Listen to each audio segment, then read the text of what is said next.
Ora, boa noite a todos. Estamos aqui de volta para mais uma live da Multipolar TV. A nossa live de hoje será uma live especial. Temos uma convidada bem especial da China, a jornalista, comentadora, Li Jingjing, que também o seu trabalho também é bastante conhecido no canal CGTN da China. E hoje teve a simpatia de aceitar o nosso convite, aproveitando que ela está no Brasil a acompanhar o G20 e veio aqui ao nosso canal Multipolar TV. Eu só estou a fazer esta breve introdução porque o resto da live será feito em inglês, ok? Então eu só vou pedir-vos para terem paciência. Aqueles que tiverem alguma dificuldade com o inglês hoje terão que assistir a live em inglês. Depois nós, a posterior, vamos fazer a legendagem para português e vocês poderão ver a live uma segunda vez e acompanhar os temas, está bem? Pedir-vos só para irem deixando o vosso like, subscreverem o canal, relembrar também as pessoas que esta live estará em formato multicanal. Estaremos a transmitir para o Notícias Independentes, o canal M65, o canal Mídia Livre e também o CMC Notícias. Esta live será uma das lives que estará presente no CMC Notícias. No caso da Convenção Multipolar de Canais, o CMC Notícias terá no Telegram. So let's pass to English. Thank you. We have a little presentation in Portuguese before, just to give a heads up to our community, our public. Miss Li Jingjing, how are you? I'm great. Now I'm in Rio de Janeiro in Brazil, covering the G20 Leader Summit and also Chinese President Xi Jinping's state visit to Brazil. He will meet President Lula in a few days. I've been very busy in the past few days, but I'm grateful that I'm in Brazil and witnessing this important moment. I'm so glad and so thankful that you invited me to be on this channel to talk to our viewers, audiences from Portugal, from Brazil, from the Global South. So yeah, I'm very happy. Thank you very much. We are very thankful ourselves and very happy for having you here. So first of all, I want to show to our public, if you want to follow the work of our guest today, you can go to Instagram. Okay, I will show here. You have here JJ on the road. A really nice name, by the way. Thank you. You can see the videos from Miss Lee, and I hope you like it because she's really friendly in all the videos she do here. Okay, so after this, I'm going to ask also our public to see a little video. I hope you guys won't be too shocked because I think it's a video about my recent tour in Brazil, right? Yes. I tried a little bit, so yeah, I hope our audiences will like it. Just give me a moment because I have to put it here. I have some materials here prepared to talk with you related to the questions I want to make. We have here already lots of people giving the hello to you. So hello everybody. Thanks hello, for everybody. Being here today with us. Thanks for tuning in. I'm Li Jingjing from China. Greetings to you all. So, well, let me put here some comments from our public. Hello, Esmeralda. Hello, Luis. That's the comments from our viewers. Hello, watching guys. now, huh? Hi. Yes. Hola. Hello, Carlos. Hello, Bernardo. Hello, everybody. Thank you all for being here. So let me only put here the video.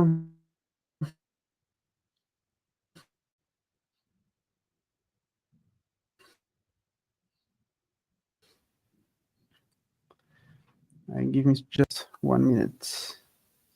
Okay. Thank you, Just give me everybody, one for moment. joining and watching this live Meanwhile, stream. let me put here something to Miss Li Jingjing. Okay. By the way, Jingjing. Yes, my name is Jingjing. You can call me Jingjing. So first, I want to show you this graphic. It's important because I have received a few minutes ago, and I want to talk about this graphic here. So um, this graphic is about European Union, where I am now. I'm in Portugal. So Mm, is just to show our public that until few months ago or 2 years ago, the Chinese and the Russian economies were well working with the European Union. Okay, at this moment, the US have surpassed the relations of China and Russia. Okay,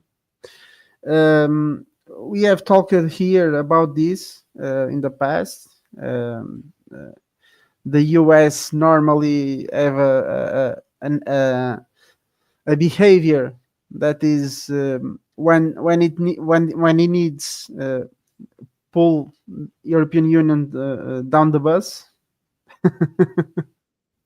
and we our economy is used by the US to give some leverage, and this is a really big problem for us. So just to say this, because we are talking mm, about Brics, and we are mm, talking about important things here that are related. And at this moment, European Union is with have some real trouble regarding the economy because US is putting some sanctions, is giving some difficulties on our bilateral relations with China, with Russia, with other countries. So here we have a very big problem. Uh, we are talking about this more on the show. So let me put here a little video. So okay, with Miss Li with Jinging. You are a good dancer, I must say. Okay, you are a good dancer. Thank you. You're very kind. You can do samba. You can do samba. I must say that. So let me put this I process. tried. I'm not sure whether I was good. It was my first time dancing samba. I tried to learn. I heard people in Brazil really love dancing, so I tried to blend into the culture. Well, oh, I saw a comment saying I look like a Brazilian woman. Thank you. Well, really nice. Well, the video is processing here. Just give me Mm, 2 seconds. Sometimes the okay. platforms don't help us. Don't help us. So Yeah. we have to While give you are a loading the little time. video, I can explain to our viewers, Yes, because yes. I arrived to Brazil in Rio like a few days ago, and I was really excited. I want to embrace the culture here. So I think, what's the best way to make friends in Brazil? Wow, maybe dance. So I gave a little challenge to myself. I know there are different types of dance in Brazil, because the culture in Brazil is just so diverse, just as diverse as like Chinese culture. We have a lot of similar in this regard. So like I want to learn about the diverse cultures. So how about I communicate with people through dancing, since I don't speak Portuguese, but dancing is the common language that we all know. So I went to different places to learn African Brazilian dance, some dance moves from some tribes, and also samba. Try to learn different music and funk dance as well.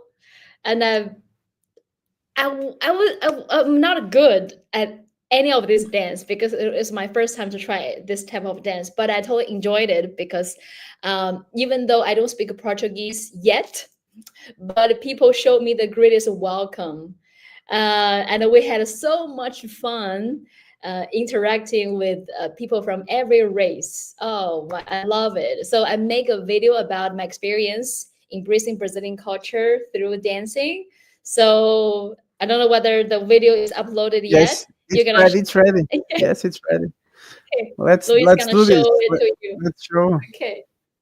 What's up, guys? It's Jingjing here in Brazil. I came all the way from China, and let's see whether I can make as many friends as possible by learning all types of Brazilian dances. Can you teach me your favorite dance moves? Sim, queridos.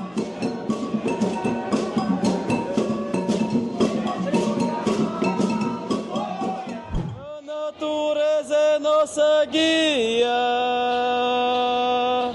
o cocar a proteção. Jogatilante, tá banhando, tá lançando essa braba.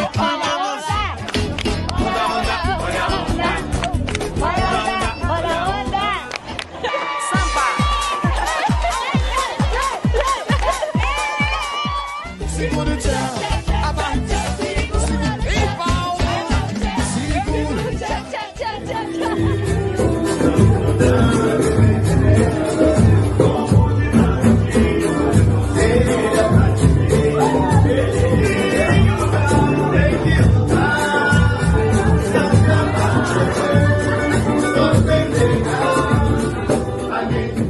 I made so many new friends in Brazil, and that's how we build connections, learning each other's cultures.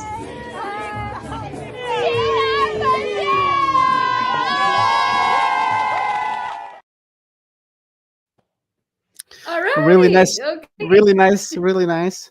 We have subtitled in Portuguese just to it's Thank more you. clear to our viewers. So How do our viewers feel about this video? Let me know. Leave your comments. Do I dance okay?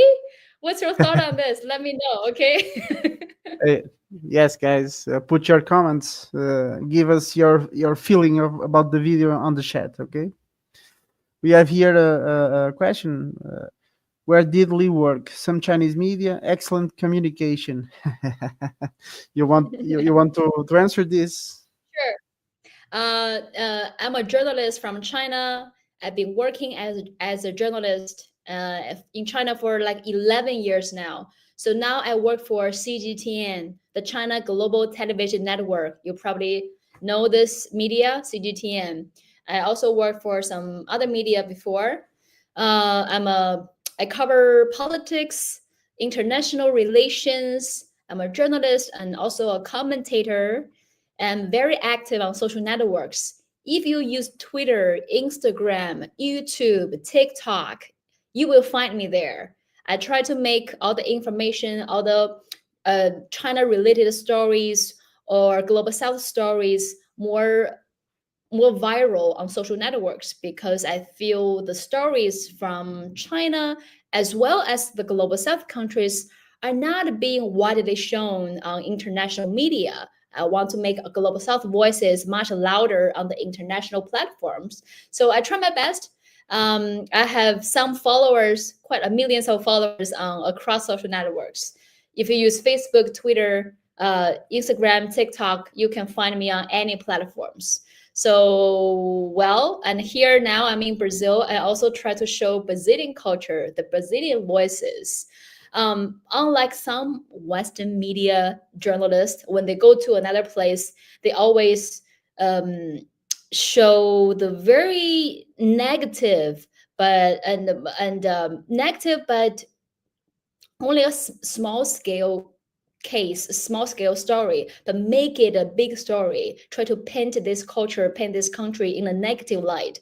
but it wasn't my style. I think I don't like to tell other stories on behalf of them. I hope to let people tell their own stories.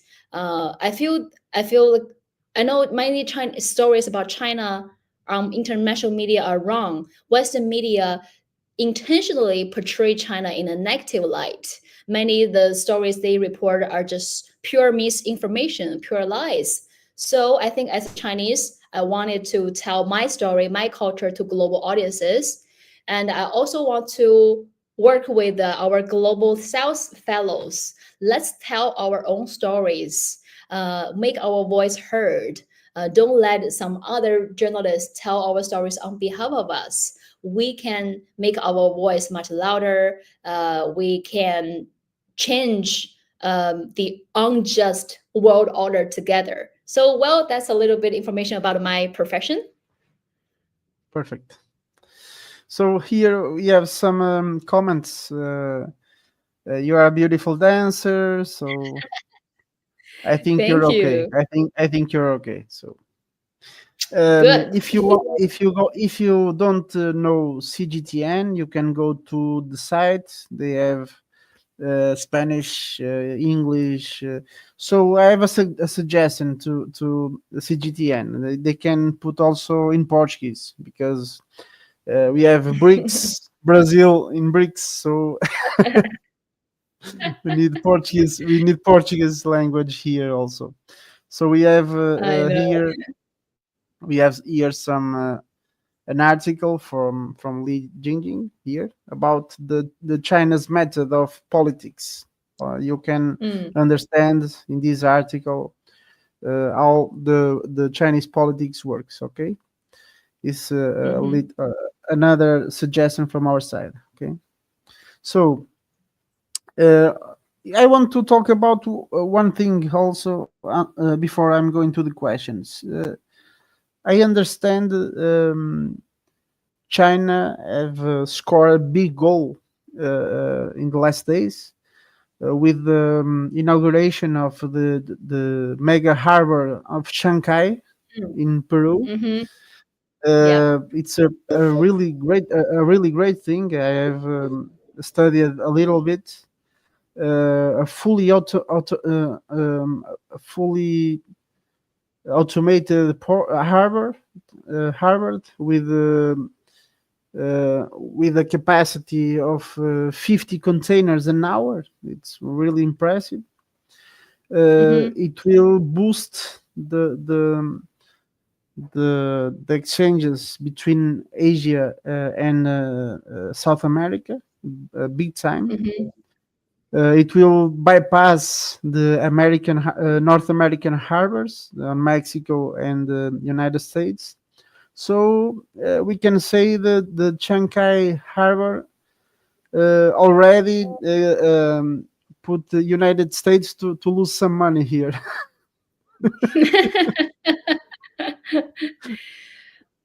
But the thing is, this cooperation, I mean, whether the US like it or not, whether they lose money or not, it doesn't matter.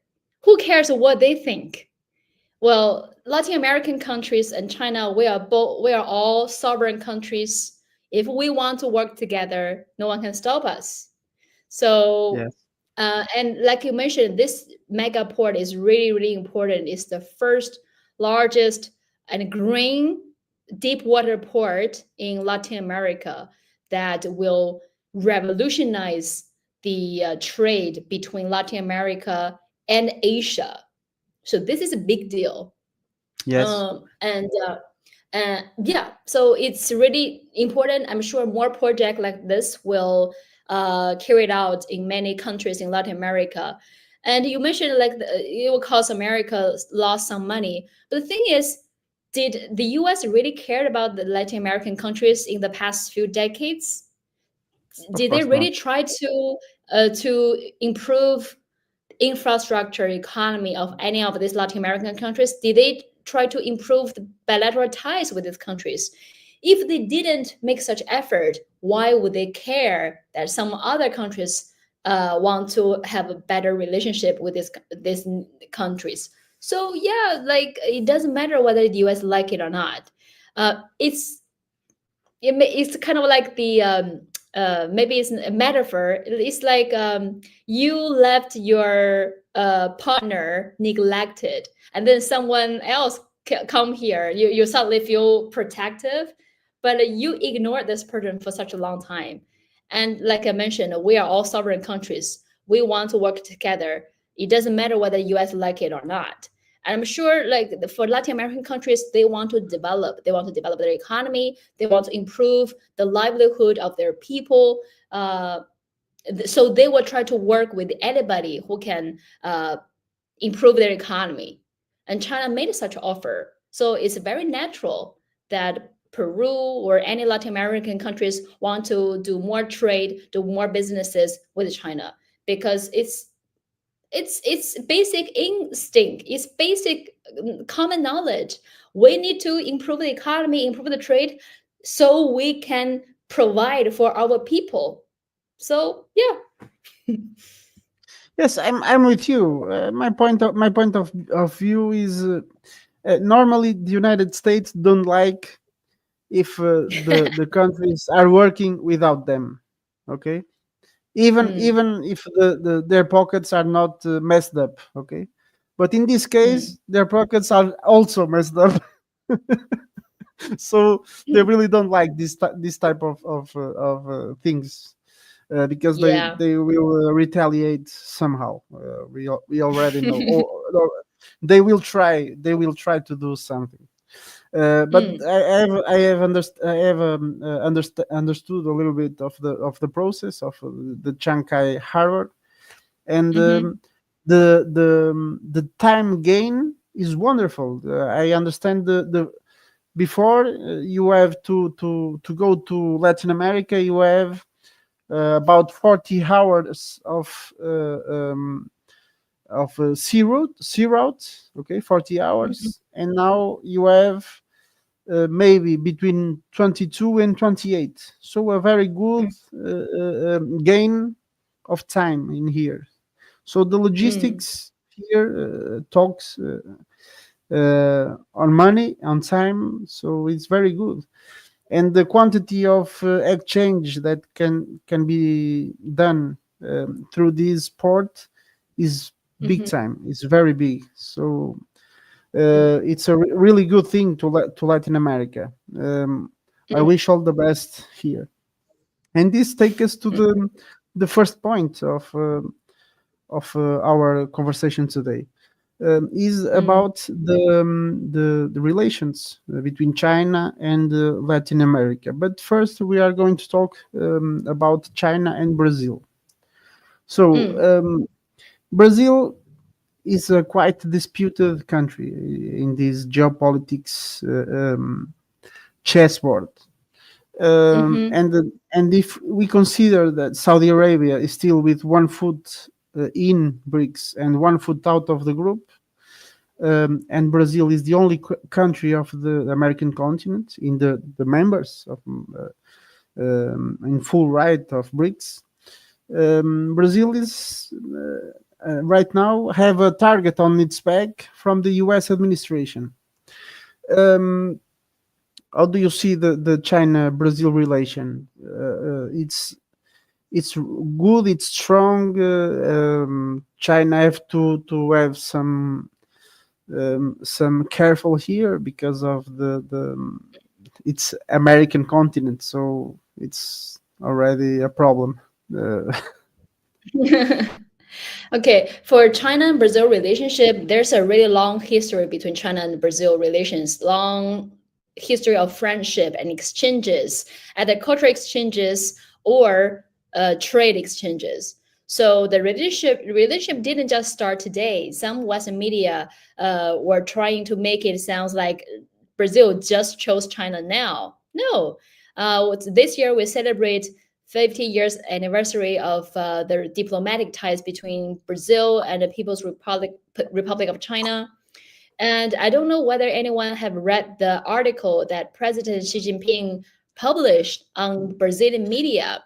I also published it on my Twitter. It was published on the what's the name of this media? It's called I don't know how to pronounce it. Folha de Sao Paulo. Folha de São Paulo. Folha de São Paulo, Yeah. yes. The article is in Portuguese, so you can find it on this media, read it in Portuguese. I also published the full English translation on my Twitter. You can also find it. The whole article, he published that upon his arrival in Brazil. This long article lays out the long history, connections, and friendship exchanges between China and Brazil. I recommend you to read it. And most importantly, it also lays out the future goals between the two countries. And today, November the 18th, at the opening of a G20 Leader Summit, President Xi also spoke at the event. He met with the President Lula. And in the next 2 days, they will have a official meeting between the two leaders in Brasilia, so to discuss the more cooperations between China and Brazil. So we will see what they will publish. The thing is, Brazil is longtime friend of China. Brazil is the first country in Latin America to have a comprehensive strategic partnership with China. So yeah, that's the history. And also, President Xi is very clear.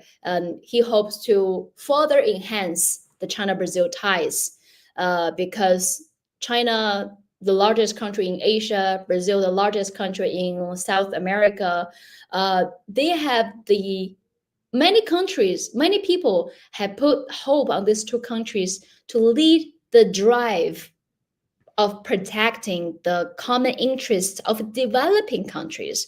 Because in the past few decades, even after the World War II finished, the developing countries, some of the developing countries, they seem they kicked colonizers out, but in fact, the colonizers never really left.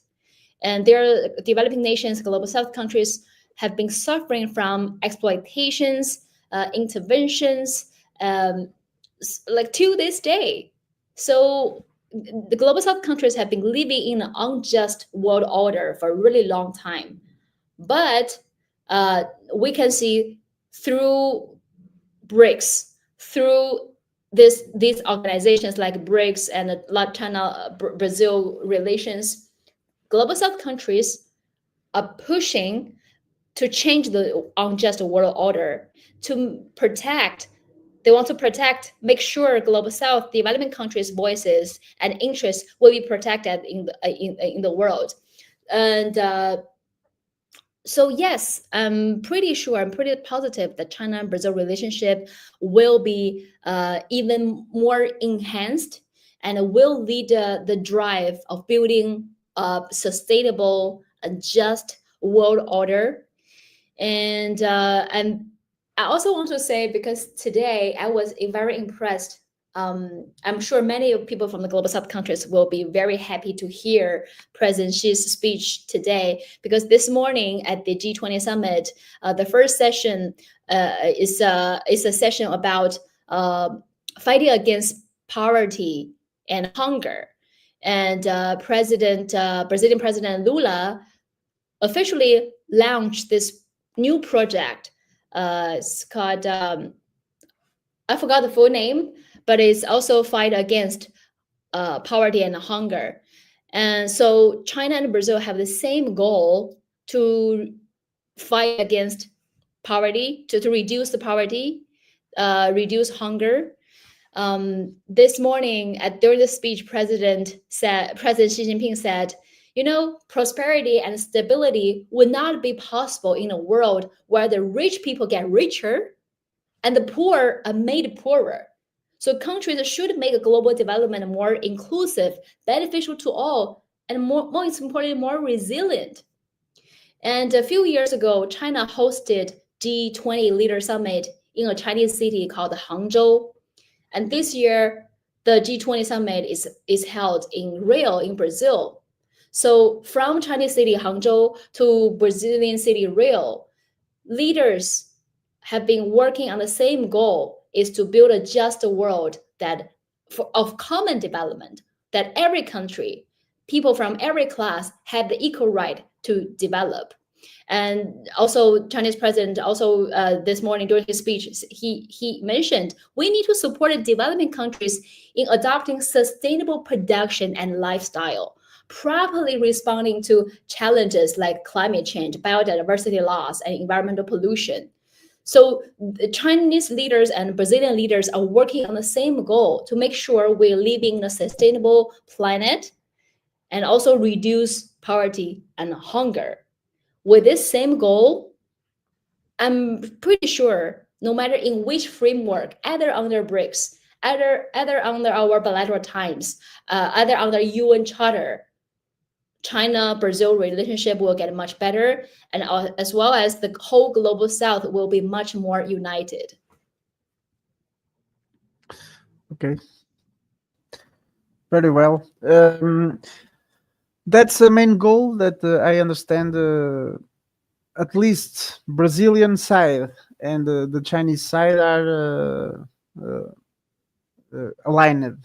It's the poverty alleviation and the war against Hungary. I understand this.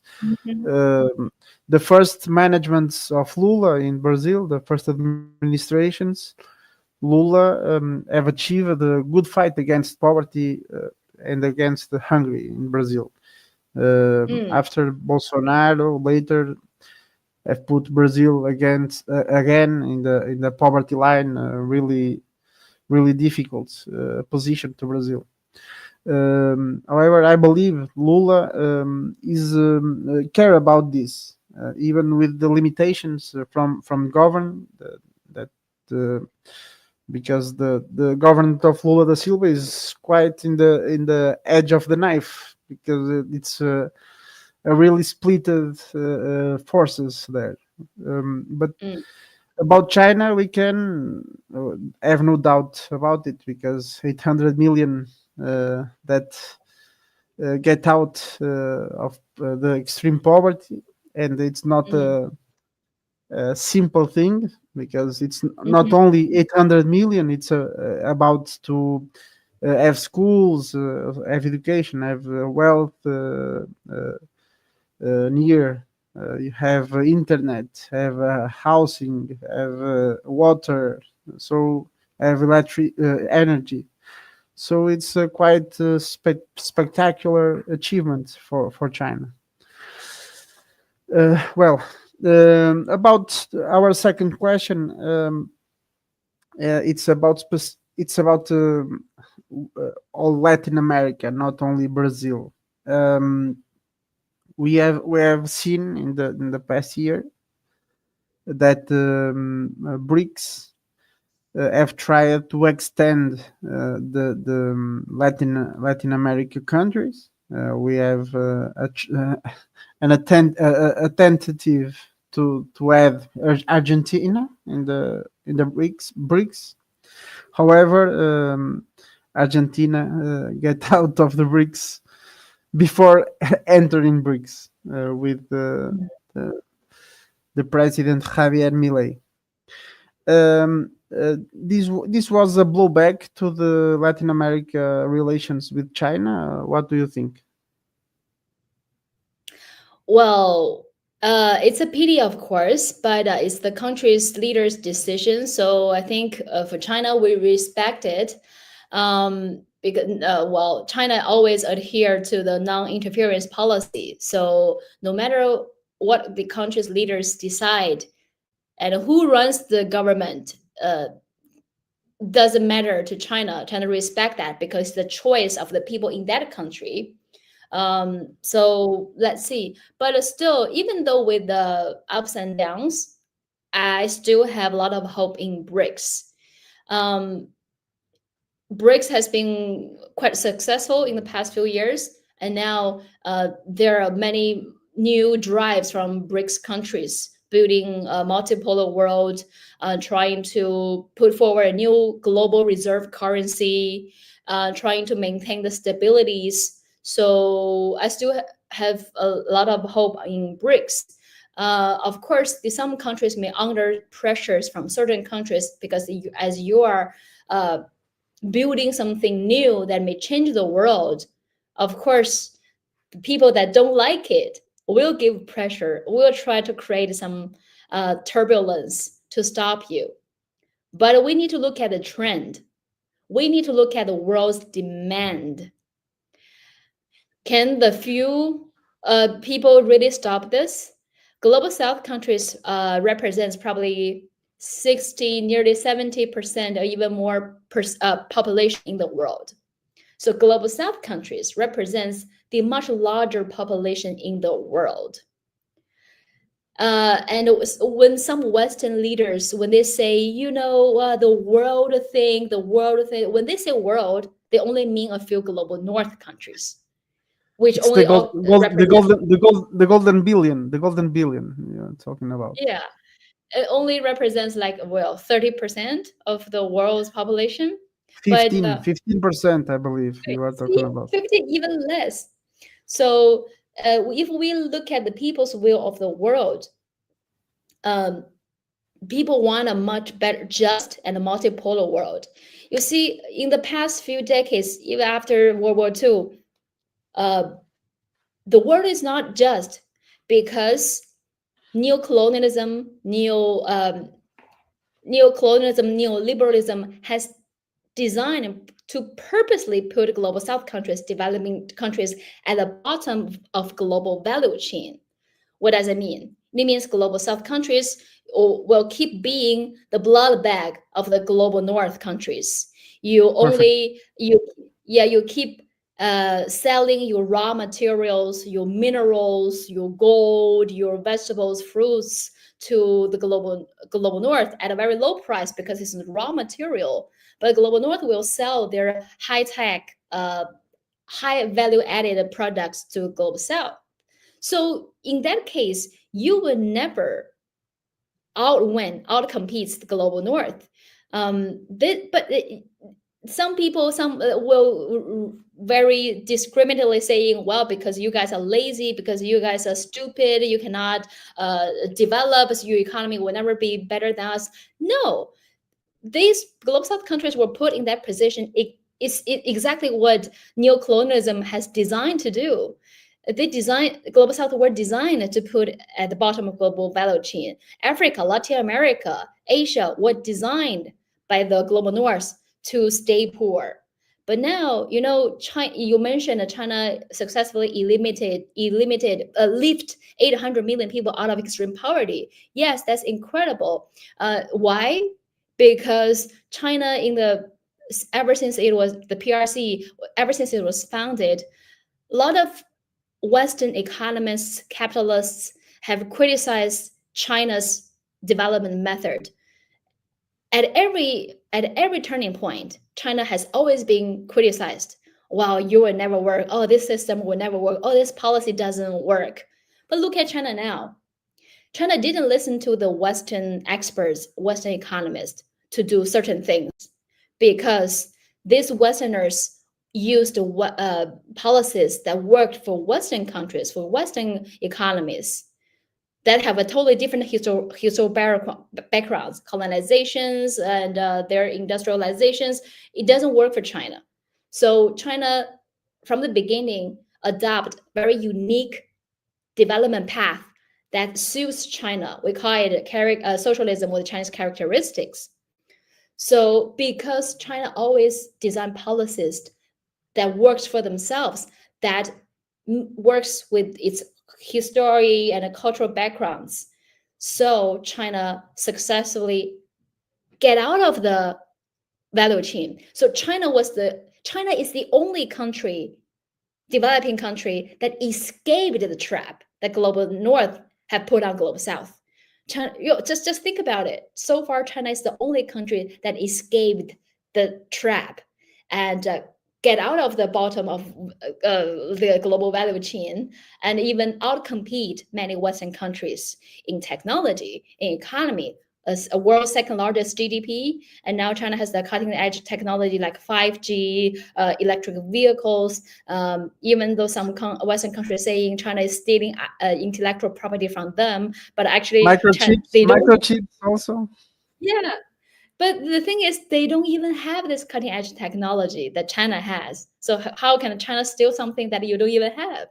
So because of China's success, I think it inspired many developing countries and global south countries to think, wait, we have very common history. We experienced the war, we experienced colonizations, but how did you do it? Because I would say Western countries have been gaslighting global South countries for a really long time. If you failed, if your economies failed, Western economists will only say, "Oh, because you are not using the proper capitalism. Oh, because you have a wrong system." They always say something wrong about you. They always say something wrong. That's gaslighting. That's gaslighting, textbook gaslighting. But now Totally. China's success, yeah, proves okay. So there's alternative. There's alternative that doesn't fit any criteria that Western experts have been saying.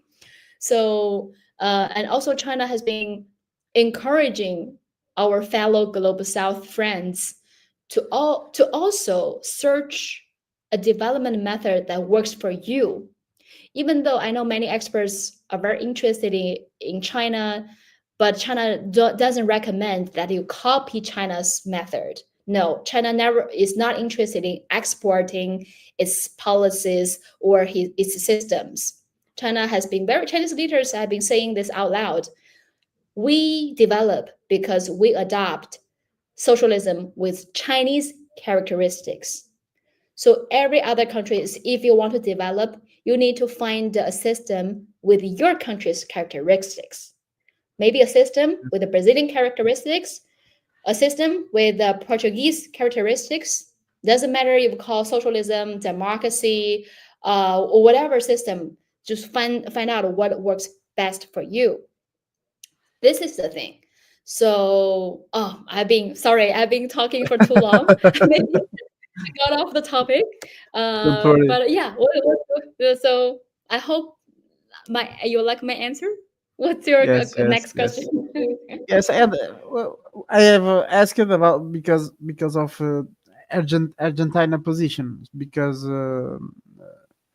it could be a strong blowback on Brics. Oh, However, we can see it's not a very big blowback, because this year we have 13 new partner members. It's quite yes. good, with a very big population in the project. We are talking about countries like Nigeria with 200 million people. We are talking about Indonesia with almost 300 million.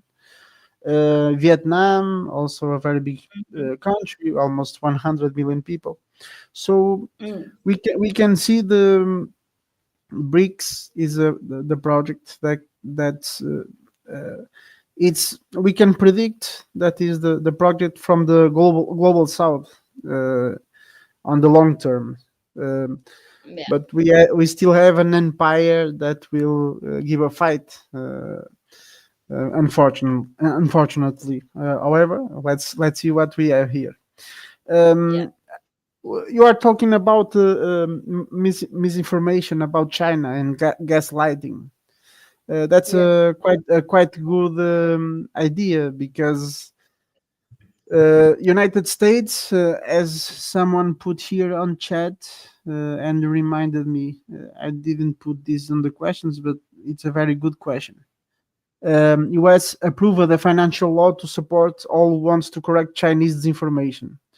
The project, it's not quite like Manuel put it here written.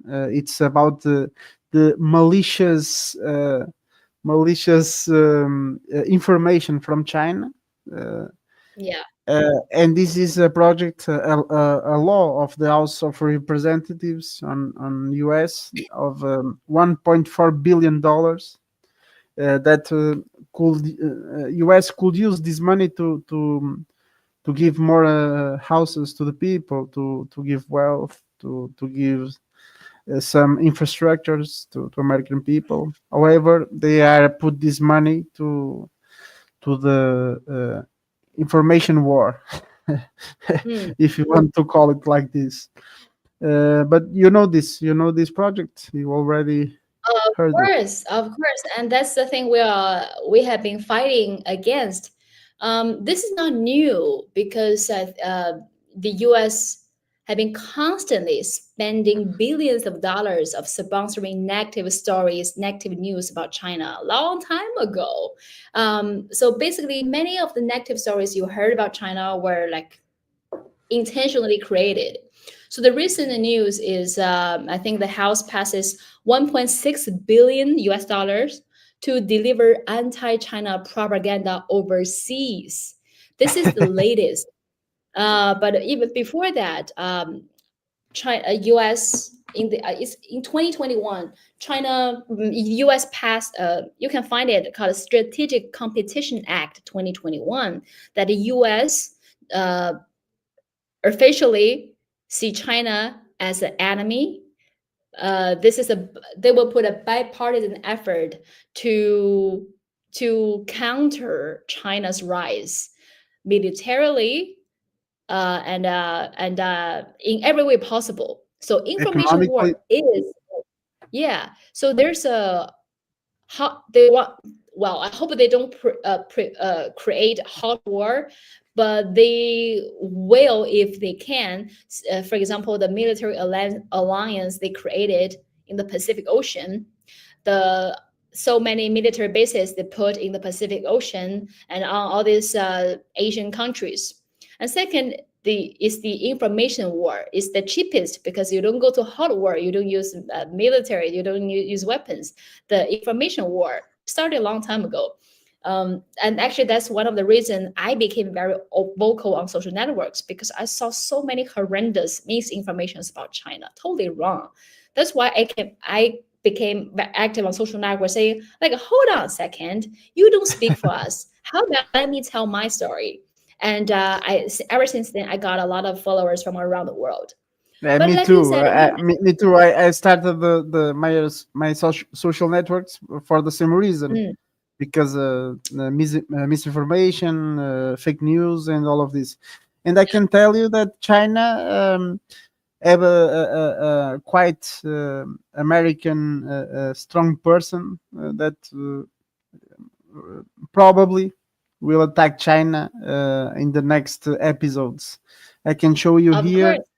I can show you Mhm. here one person specific that have good use here in Europe on Ukraine crisis from 2014, and now this person here, Victoria Victoria Newland. Nuland, Yeah. have that supposedly she get out of office like most of the people have sold out the news. However, we can see here that she basically have promoted to a branch of CIA that uses color revolution, democracy formation, and so on and so on. So Yeah. we can see here that this person in particular um, probably give more problems to China in the next years. So good Yeah. luck with this. Good luck with this. Man, we have been seeing this for so long, so we are prepared. We are ready, and I can give you an example. How much effort they put into bad mouthing China's Belt and Road Initiative. Um, I think several years ago, for example, the debt trap diplomacy. This term was basically invented with the sponsor from the U.S. government. They intentionally created this term to paint a negative light on China's Belt and Road Initiative. But well, in fact, Western countries, Western shareholders are the ones that actually put global South countries in that trap. And many scholars from Yale and Harvard and Columbus University, the Western University, have done so much research into it. And even they say what really keep African leaders or global South leaders awake are actually the Western shareholders and the IMF and all this World Bank, these Western institutions. And even though they did borrow a lot of debt from China, but this money come from China were invested in, say, infrastructures like ports, roads, that in the long term you're gonna see the how it pay back, because it Yes. boosts the long-term productivity of a country. So eventually this country will have the ability to pay back the low interest rate the bond from debt from China. But the money that these global South countries borrowed from Western shareholders, from World Bank, from IMF, they come with so many conditions. Western leaders keep telling global South countries, you want to borrow money from us? Okay, then you have to do this, do that, or adopt this leader, adopt this system. And this money with a very high interest. So these countries just borrow money and to pay the last debt they borrowed from Western institutions. So they will never use the money to boost the productivity of the country. The money just go to fill the holes. That's the vicious circle. Yes. So that's the Yeah, difference, right? here in Portugal, we have several cases like this. We have a really good history of debts, and the way we have paid our debts in certain way, because we still have debts to IMF with the Central Europe Bank and so on. Mhm. But the way we have arranged some money to pay the debts was about through privatization of some Yeah. strategic companies, like our energy infrastructure, Mhm. our banks, and so on. And just a curiosity, we have one of our main enterprises that was privatized was a company that right now one of the main owners is the Chinese state through Three Gorges. So we have a public sector enterprise that was privatized to a public state enterprise. So you can see here the problem. Yeah. But it's not the only one, because we have BlackRock also in the same company. So American interests, Canadian interests, and also companies here. But the problem here is the same method is privatization that are provoked by the rules of these organizations like IMF, World Bank, and so on. And the country, when is capable to resume what it did, it don't have anymore the really good companies that sustain the economy. And this is a very big problem, because it will take it decades to keep the really good track again. So this is a very big problem, and the Chinese companies are the big ones are almost everyone from states, or a very big branch is from the state. And this is crucial to have the strategic companies giving the profits to the economy again, to put the monies, giving a very very good boost to the economy. So here in Portugal, the things and Europe in general, the things are not good. I have to say this. So we can see here the IMF the growth forecasts for this year, who are the four main economies on top? Brics countries. US is the fifth in growth forecasts. So we can see here the problem. The European countries, you have the first one of the European Union. You have the France with 1.1% of growth. So you can see here our problem. It's a very big problem. So next question you have here. So we have talked about China-Latin America relations. The next question is about the Belt and Road Initiative. We can see a very good connection between the Belt and Road Initiative and BRICS countries. But to be fair, the Belt and Road Initiative have already connected more than 100 countries with all the projects around the world. You can see here about the Belt and Road Initiative. What can you say about the objectives of this initiative on the long term? What is these objectives and the relation to BRICS development? I think one major thing about Belt and Road Initiative is it's boost the connectivity among all these countries. So now when you see you mentioned over 100 countries have signed up to BRI, and you will see in these countries big infrastructure projects, including ports, road, high-speed rail,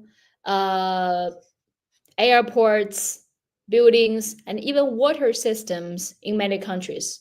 These infrastructures are crucial to make people's life much easier and more convenient.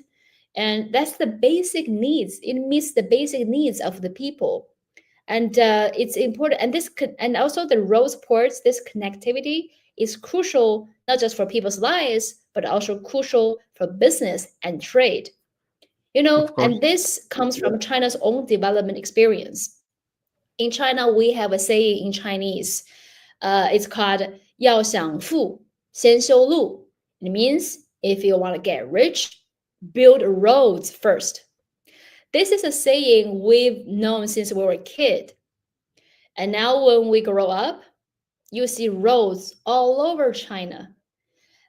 High-speed rails connecting every cities, every provinces of China. Travel in China is so easy. China is a huge country, but it's so easy to go one province to another province within a few hours, high-speed rail. Xinjiang province, huge province in China. This province alone has 27 airports. Even you're living in a village, you can take a fly to Beijing, and like 27 airports just in one province. Can you imagine that? In Xinjiang, they also built the first ever railway that circles entire desert. There's a desert in Xinjiang that is world's second largest shifting desert. World's second largest shifting desert. But China built a railway circling the entire desert, so people live around the desert, can move freely, can visit each other.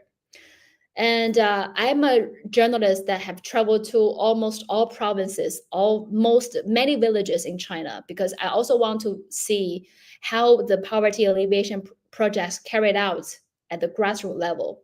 So in the past, during the 11 years working as a journalist in China, I visited many provinces and witnessed how these villages from a very shabby, very poor, very underdeveloped villages became revolutionized, became I won't say rich, but much, much better well off than they were before. I remember before 2020, I went to some villages in China. Some villages, there were no roads, and the villagers had to live in mud-built houses. When there's rain, there's also little rain in their houses. But now you go to China, you won't see these houses anymore. They all moved into a much bigger, much safer houses, and the roads have built connecting each village. The roads are connecting each household. The roads in villages are connecting each household, so the farmers can bring apples, tangerines they grow from their yard to their front door, and any businesses owners, any companies can go to the village, buy the orange from the door of a farmer's door. So I mean, this with just build a road, farmers can sell their products, companies can come in and buy the products, and they can also sell their products through e-commerce. So the village in a remote area can sell their products all over China, even all over the world. So this connectivity was crucial for China to lift its own people out of extreme poverty. Yes. So now China successfully did it. We like through BRI, this experience can be spread to other countries. I can give you some example how the BRI how is boosting connectivity in different parts of the region. Between China and Europe, there's a Eurolink railway. So it starts from a central city in China.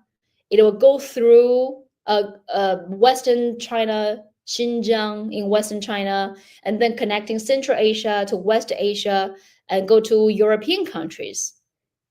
So products can go through these trains, can be sold through China, through Central Asia to West Asia to Europe, just through trains.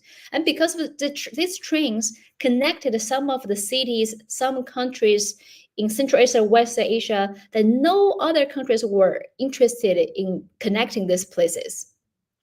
So for the first time ever, the cities in Central Asia, West Asia were connected with railways.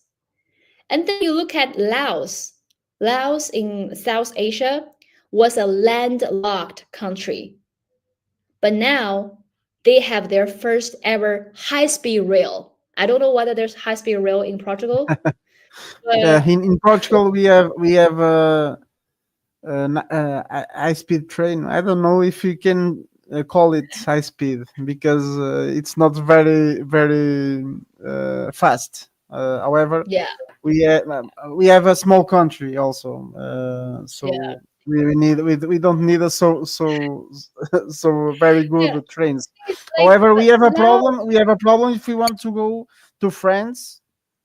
2,000 kilometers. I If know. we want to go to France on train, by train, we need almost 2 days to go, and it's a quite small journey.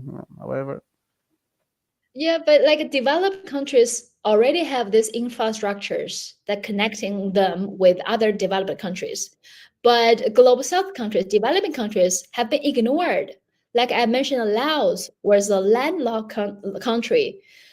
Many Western countries came to Asia, but no one was ever interested in building a train, a high-speed train for these countries. They only care about bombing these countries to hell. yes, But no one built this trains. So because of BRI, Laos has the first ever high-speed train.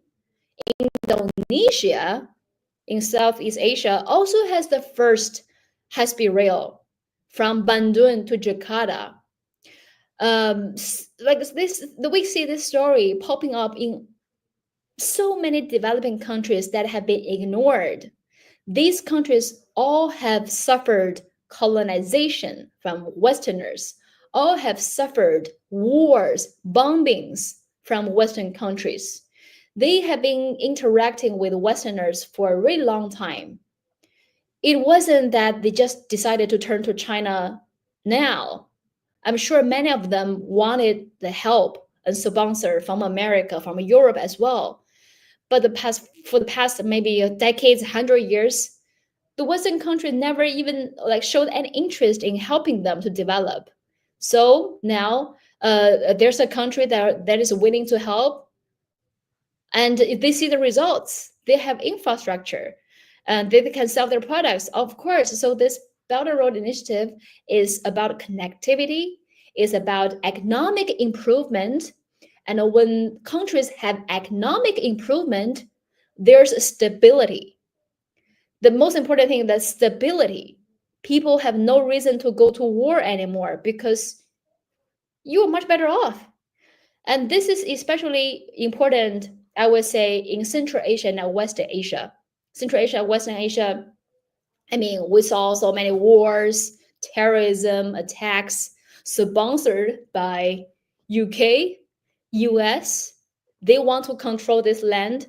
They sponsored terrorists, created wars. Look, many of these countries, what they used to be, what they look like. So under Western interventions, these countries have suffered, but BRI can bring roads to them, can bring trades to them, can bring technology to these countries. This Harbors. country, yeah, these countries will have a chance to develop their economy, to provide food to their people. When you are much better off, there will be no terrorists.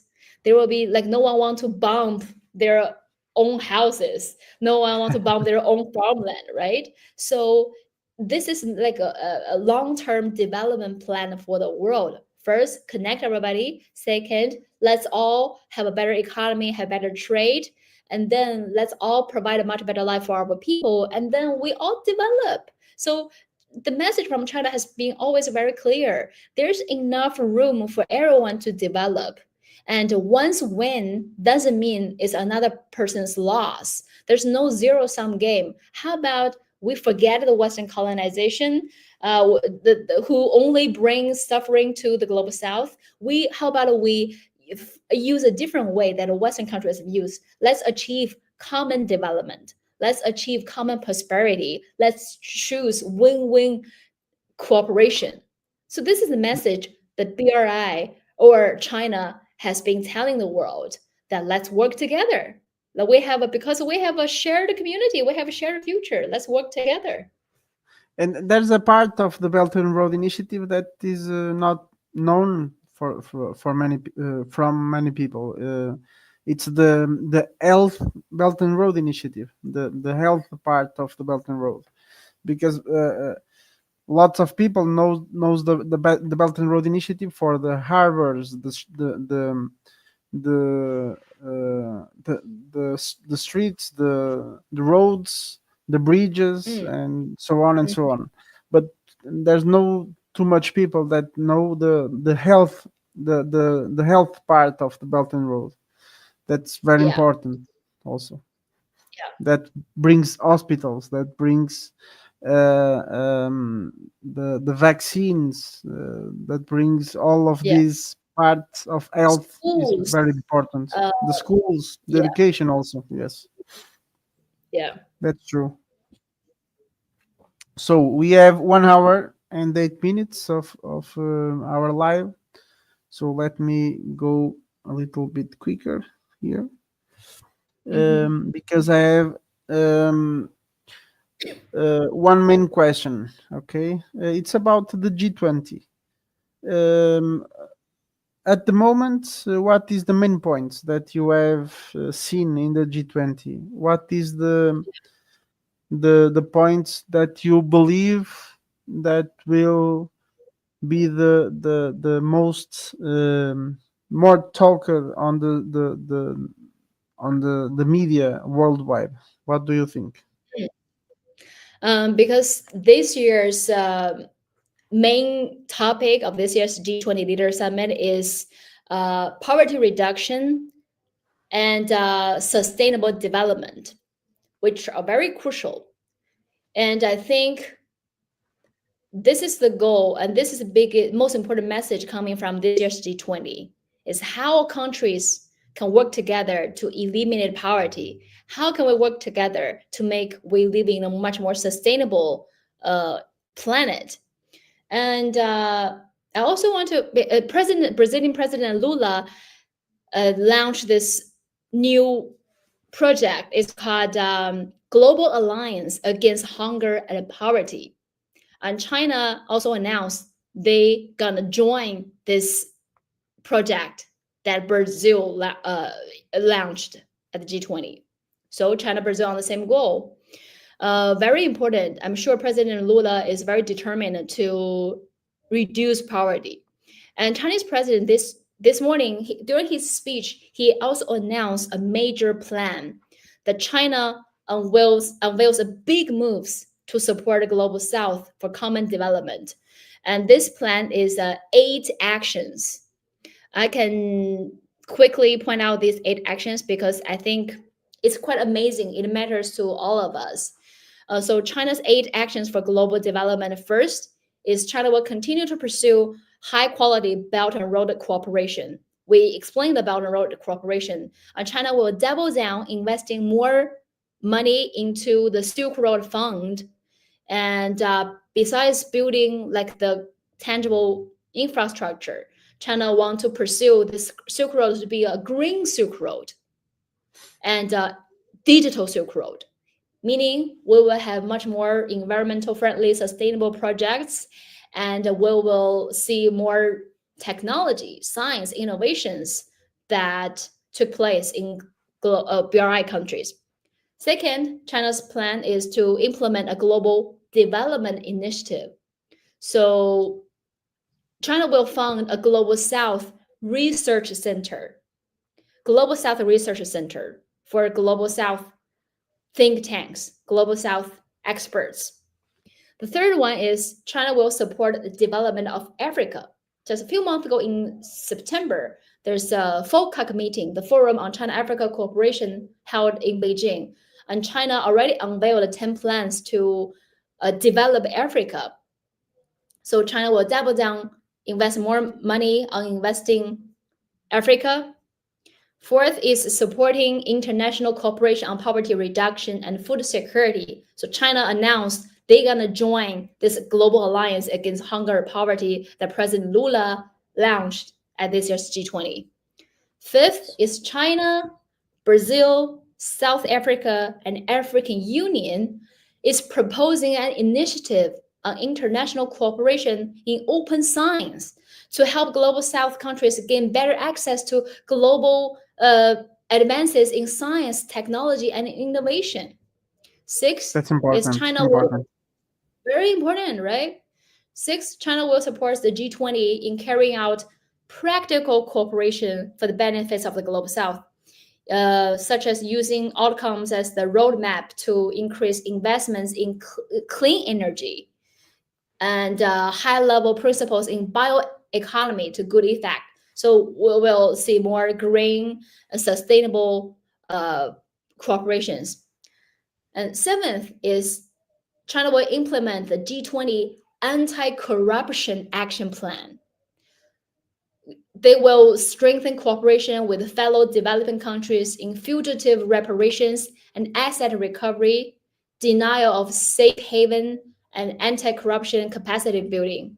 And eighth, the last action is China will keep pursuing high standard opening up. And China unilaterally opened its border to least developed countries.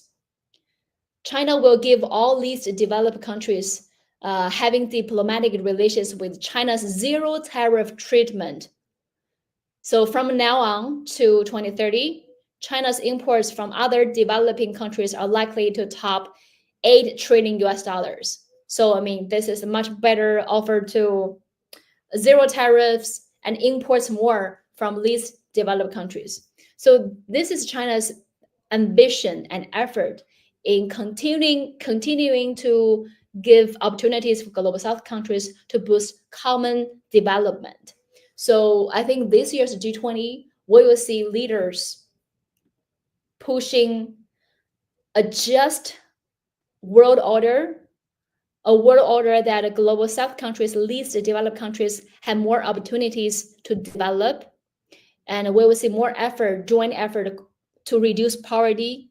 Meanwhile, while we pursue economic growth, we need to make it sustainable. We'll make it like environmentally friendly because it's always the marginalized people or people in poor conditions that suffer the most from the environment climate change. So It's so really far, I think nice. it's quite. Mm. It's really nice you have talked about sustainable development, because when I was studying about the Chancay Harbor in Peru, Mhm. um, I learned that the Chancay Harbor is 100% electric.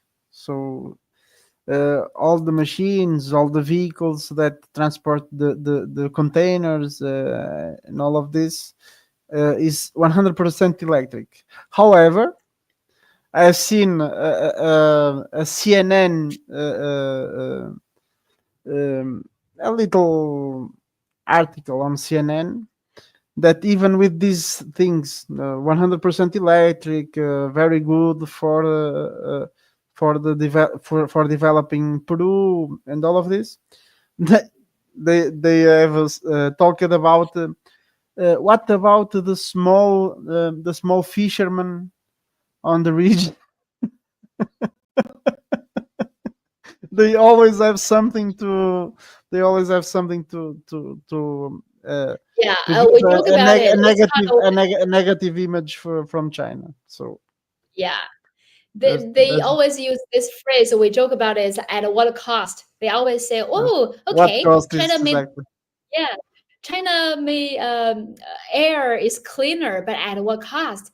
China's technology is much better, but at what cost? China cures cancer much faster, but at what cost?" So they always make a positive things into something negative. Sour grapes. It's always the same, always the same.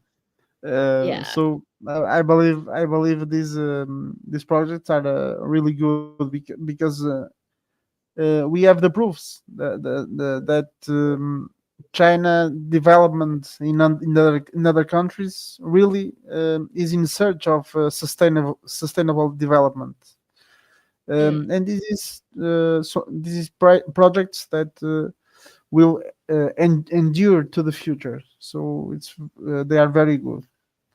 Mm. So I have here one last question, but it's like.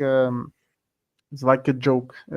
If you believe that the G7 are still needed, or if G7 will end soon, because when you see the G7 meetings, they are not anymore the G7 first economies. So I don't understand why they are keep Well, I with don't these make meetings. predictions. I don't make predictions, but let's see. I think it's interesting to see the declining powers trying to, I mean, but they may still exist. I don't know. But the thing is, I always say, what's the phrase? How to say the phrase? The dying snakes is the most venomous. So as we are saying, the global south is rising. They're pushing for a new world order, but of course, the traditional Western countries probably not happy to see this. But can this stop the trend of a rising global south? Probably no. But we also need to be careful because, like we said, the dying snake is the most venomous. They probably were gonna do whatever they want to do to destroy the changes. They probably gonna attack, uh, you know, do whatever they want. So we need to be cautious. But I would say, well, if China's development history wasn't easy. If you want to change something, you will struggle. You will fight for it. You'll experience turbulence. You will face strong feedback. But as long as we work together, you're determined, you're smart, always come out with a good plans, you can win. So I have the confidence because I'm a very positive person. I always am very positive about my goal or the future. So I think it doesn't matter whether G7 will exist or not. Let all of us unite and fight our goal, and I hope we will win. My worry about G7 is that in the last meetings of this group, they only have really one goal: is China is the enemy. So I believe this is a really a group of bullies in the courtyard of the school. So this is Yeah. a really strange thing to these developed countries that I don't understand really well. For for our friends at home, if you want to understand more about the Shanghai port, Shanghai harbor, you can see here in CGTN, you have a CGTN in Spanish also. So you can see here you have a very good piece, the Shanghai, Shanghai. It's really good to understand the project, the geographic location, the numbers of the statistics of the project. So this is a project that the inauguration was last week. So it's a really new thing. So you can check it here on CGTN. Only to end our conversation. I only want to go through. Do you have 5 more minutes, Li Jingjing? Sorry, 5 more minutes. Oh, for what? So I'm just going to show some news. It's really quick. You have 5 minutes. Okay. Okay, Okay, sure. 5 minutes. It's about international relations and the economy, the war, the economic war. So really quick, we have here this news about Portugal. Okay, this is about Huawei. We have here. Let me put this. New Portuguese government to keep ban on Chinese 5G equipment. Okay, this is from September. So Portugal, it will continue to ban Huawei, even with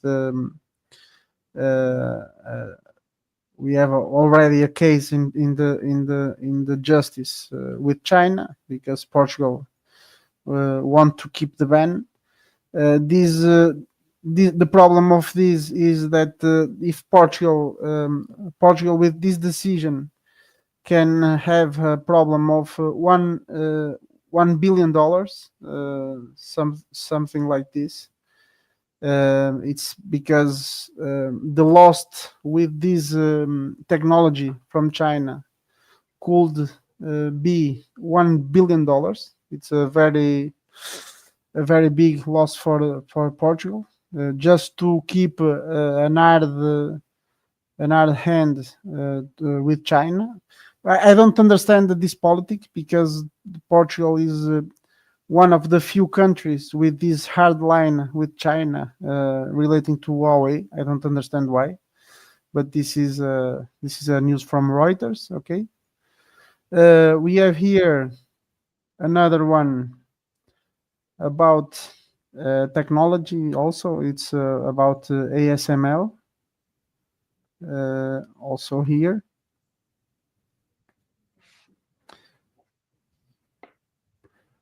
ASML is the one of the most technological enterprises in Europe.